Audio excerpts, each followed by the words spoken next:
Halo, terima kasih Anda telah berkunjung di channel saya. Dan untuk mendukung channel ini sebelum meninggalkan, bagi Anda yang belum, dan jangan lupa untuk subscribe, like, comment, and share video ini. Oke, bye-bye.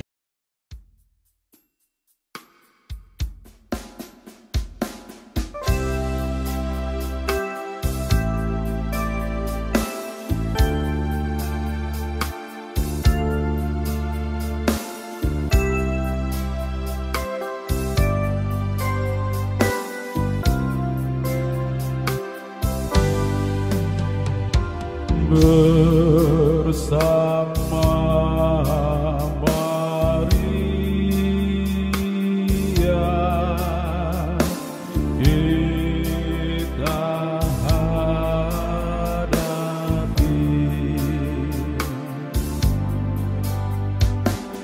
tahta Allah Bapa. Mohon bantuan.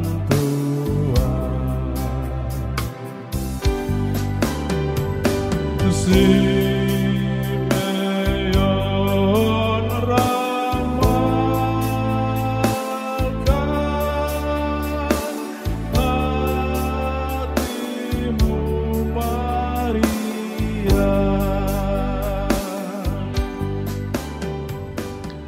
Bapak, Ibu, saudara-saudari yang terkasih, saat ini saya sedang berada di Taman Siara Kebanggaan Umat Katolik Kepulauan Kei, Keuskupan Amboina.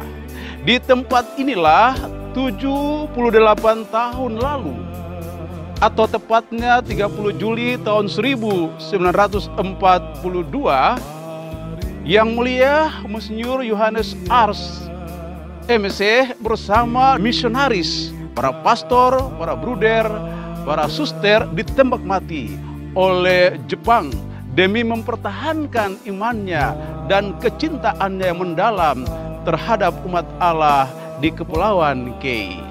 Namun saudara terkasih, jauh sebelum pembantaian para martir Kei, di tempat ini, di Ohoi Langgur ini, tanah para martir ini, 131 tahun yang lalu, atau tepatnya tanggal 13 Juli tahun 1889, terjadi peristiwa berrahmat yang sangat istimewa, yaitu pembaptisan pertama seorang putri asal Ohoi Langgur dengan nama Maria Sakbau oleh Pastor Gusterus SY, misionaris di Kepulauan Kei yang berkarya dari tahun 1889 sampai 1901. Nah, saudara terkasih, pembaptisan pertama inilah yang menjadi momen historis bagi gereja Katolik di Kepulauan Kei, Keuskupan Amboina, yang terus menyebar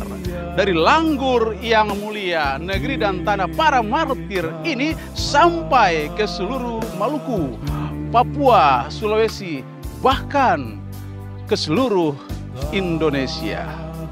Setelah menjadi Katolik dan untuk memberikan penghormatan dan cinta bakti kepada Bunda Maria, umat Katolik Ohoi Langgur lalu membangun Goa Maria dengan nama Santa Perawan Maria Hati Tak Bernoda. Bapak, Ibu, saudara-saudari yang terkasih, kita sering mendengar banyak orang berkata bahwa umat Katolik menyembah Bunda Maria. Ada juga orang mungkin tidak mengerti mengapa umat Katolik berdoa di depan patung atau gambar Perawan Maria. Padahal dalam kitab suci sudah sangat jelas ada larangan penyembahan selain kepada Allah yang Maha Esa. Nah, Bapak, Ibu, saudara-saudara yang terkasih, ada perbedaan antara kata menyembah dan memuji. Menyembah merupakan penghormatan yang hikmat dengan sujud dan memuja. Memuji adalah suatu perasaan yang lahir atas kekaguman sehingga memberikan sebuah penghargaan dengan cara memuliakan. Saudara terkasih, menyembah dalam bahasa Latin artinya latria, yang berarti penyembahan atau kultus yang harus diberikan hanya kepada Allah. Karena Ia adalah Tuhan dari segala ciptaan, sumber kebaikan, sumber kebijaksanaan, sumber belas kasih dan penyelamat kita. Menyembah Allah berarti memberikan segala penghormatan serta penyerahan diri secara absolut karena kerendahan kita di hadapan keagungan Tuhan. Nah, Bapak Ibu, saudara-saudari yang terkasih, umat Katolik hanya menyembah kepada Allah. Ini tertera dalam kitab suci sebagai kebenaran iman. Dalam kitab Keluaran 24-5 berbunyi, "Jangan membuat bagimu patung yang menyerupai apapun yang ada di langit, di atas, atau yang ada di bumi di bawah, atau yang ada di dalam air di bawah bumi. Jangan sujud menyembah kepadanya atau beribadah kepadanya, sebab Aku Tuhan Allahmu adalah Allah yang cemburu." Nah, saudara-saudari yang terkasih, umat Katolik tidak menyembah Bunda Maria. Kepadanya kita berikan pujian yang istimewa sebagai tanda hormat kita kepada Sang Bunda yang melahirkan penebus dunia. Kultus yang diberikan kepada Bunda Maria dikenal dengan hiperdulia. Ini lebih tinggi dari kultus yang diberikan kepada para santo, santa, atau orang-orang kudus yang hanya disebut dulia. Saudara terkasih, pujian kepada Maria diberikan karena dia adalah wanita yang dipilih Allah untuk menjadi Bunda Kristus. Artinya, Maria tidak seperti yang lainnya, karena Maria menerima berkat dan karunia khusus untuk menjadi bunda dari Allah sendiri. Saudara terkasih, coba kita mengenang kembali kisah tentang Maria mengunjungi saudaranya Elizabeth dalam kitab Lukas pasal 1 ayat 41 hingga 42. Dikatakan, dan ketika Elizabeth mendengar salam Maria, melonjaklah anak yang di dalam rahimnya, dan Elizabeth pun penuh dengan Roh Kudus. Lalu berseru dengan suara nyaring, "Diberkatilah engkau di antara semua perempuan, dan diberkatilah buah rahimmu." Saudara terkasih, selanjutnya pernyataan Elizabeth ini mengafirmasikan bahwa Maria adalah wanita yang diberkati karena dia dipilih oleh Allah. Untuk apa? Untuk membawa juru selamat di dalam rahimnya. Dan itulah sebabnya kita umat Katolik memanggilnya demikian dari generasi ke generasi. Saudara terkasih, dan oleh karena itu penghormatan dan pujian yang kita berikan kepada Bunda Maria yang terberkati memiliki dasar Alkitab yang sangat kuat. Saudara terkasih, Bunda Maria mendapat gelar Bunda yang tetap perawan. Bunda Maria adalah Bunda yang tetap perawan sebab kemurnian keperawanannya tak tercemar barang sedikit pun oleh perkandungan Putra Ilahi. Melainkan Maria tetap seorang perawan murni seperti sebelumnya. Maria memelihara keperawanannya juga dalam kelahiran Yesus. Sebagai seorang perawan, Maria mengandung, dan sebagai seorang perawan pula, Maria melahirkan Putra Allah. Bagai berkat sinar mentari menembusi kaca tanpa memecahkan ataupun merusukkannya, Demikianlah Yesus Putra Allah keadilan dilahirkan oleh Bunda Maria tanpa mencemarkan keperawanannya. Maria tetap perawan yang murni setelah kelahiran Putra Allah. Pastilah Bunda Maria melepaskan martabat keibuan ilahi, andai tak mungkin baginya untuk tetap mempertahankan keperawanannya. Betapa murninya Santo Yosef yang setelah Bunda melahirkan Putra Allah tetap hidup dalam perpantangan sempurna demi rasa hormat kepada Bunda Maria dan melalui semangat cinta akan kemurnian keperawanan Bunda.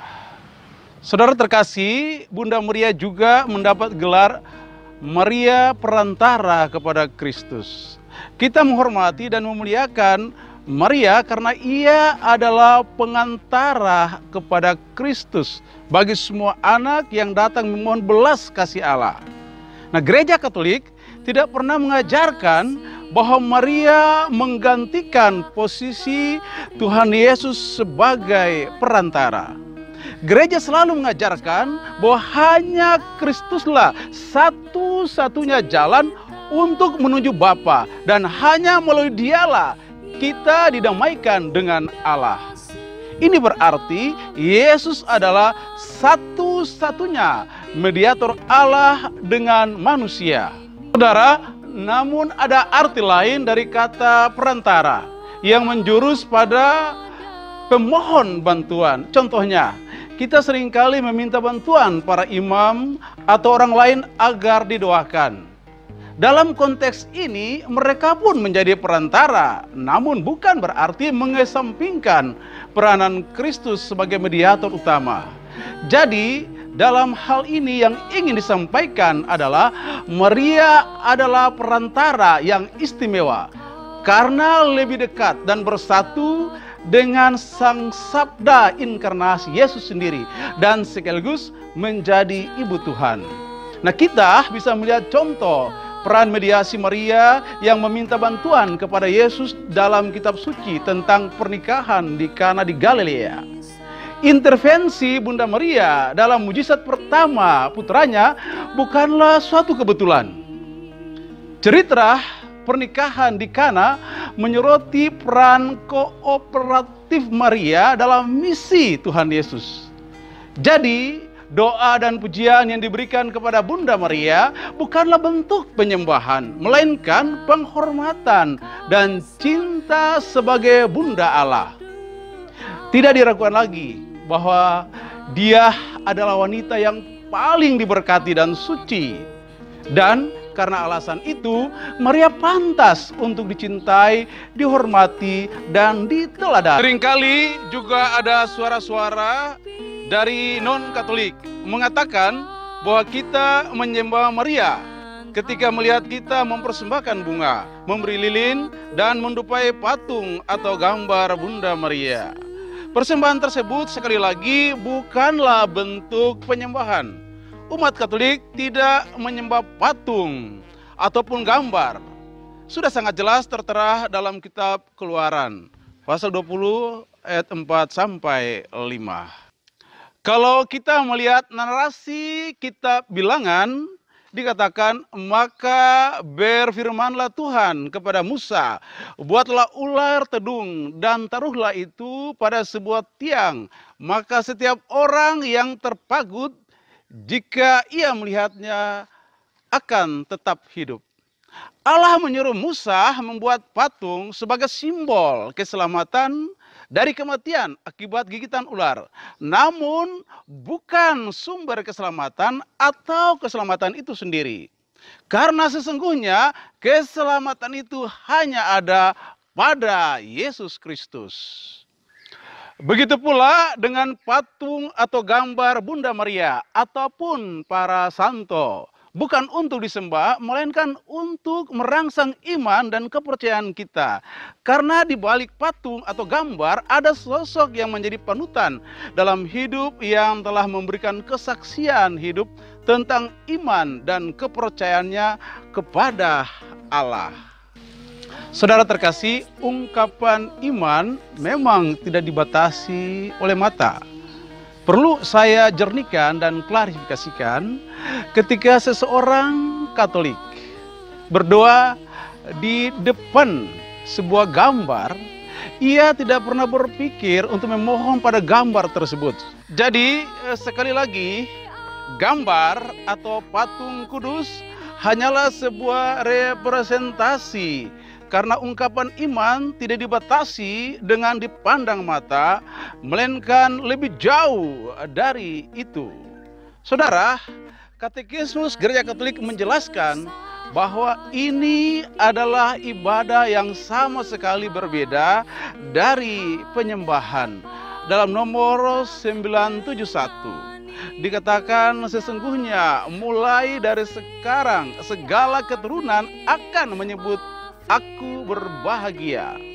Demikian dikatakan pula penghormatan gereja untuk Perawan Maria tersuci termasuk dalam inti ibadat Kristen. Demikian pula disampaikan tepatlah bahwa ia dihormati oleh gereja dengan kebaktian istimewa. Memang sejak zaman kuno Santa Perawan Maria dihormati dengan gelar Bunda Allah, dan dalam segala bahaya dan kebutuhan mereka umat beriman berdoa mencari perlindungannya. Kebaktian umat Allah terhadap Bunda Maria meskipun bersifat istimewa, namun secara hakiki berbeda dengan bakti sembah sujud yang dipersembahkan kepada yang menjelma, seperti juga kepada Bapa dan Roh Kudus. Lagi pula sangat mendukungnya.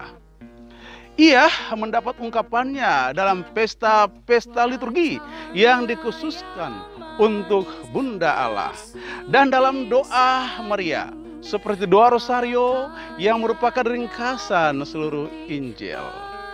Bapak, Ibu, saudara-saudari yang terkasih, kepada Bunda Maria kita memberikan cinta yang istimewa, meniru teladan hidupnya, menghormatinya, dan kita percaya kepadanya seperti kepercayaan yang diberikan Yesus kepadanya.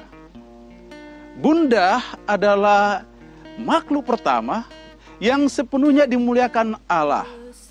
Ini suatu tanda konkret tentang keselamatan Yesus Kristus dalam kemanusiaan kita.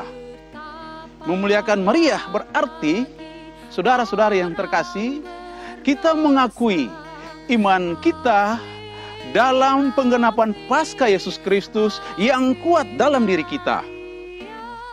Bunda Maria selalu memperhatikan kita, mengasihi kita dengan cinta seorang ibu yang tak ada batas.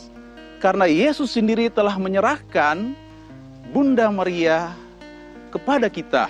Dalam Yohanes 19:26 kita tahu, Yesus berkata, "Ibu, inilah anakmu." Saudara, kita pun demikian mengasihi Maria dalam ketaatan kepada Yesus dan kesetiaan kepada Injil. Inilah ibumu. Itulah sebabnya, saudara-saudari yang terkasih, dengan penuh percaya, dengan penuh kepercayaan diri kita harus menghadap Bunda Maria. Untuk apa? Untuk menyampaikan segala kebutuhan. Dan kita percaya dengan perantaraan keibuannya.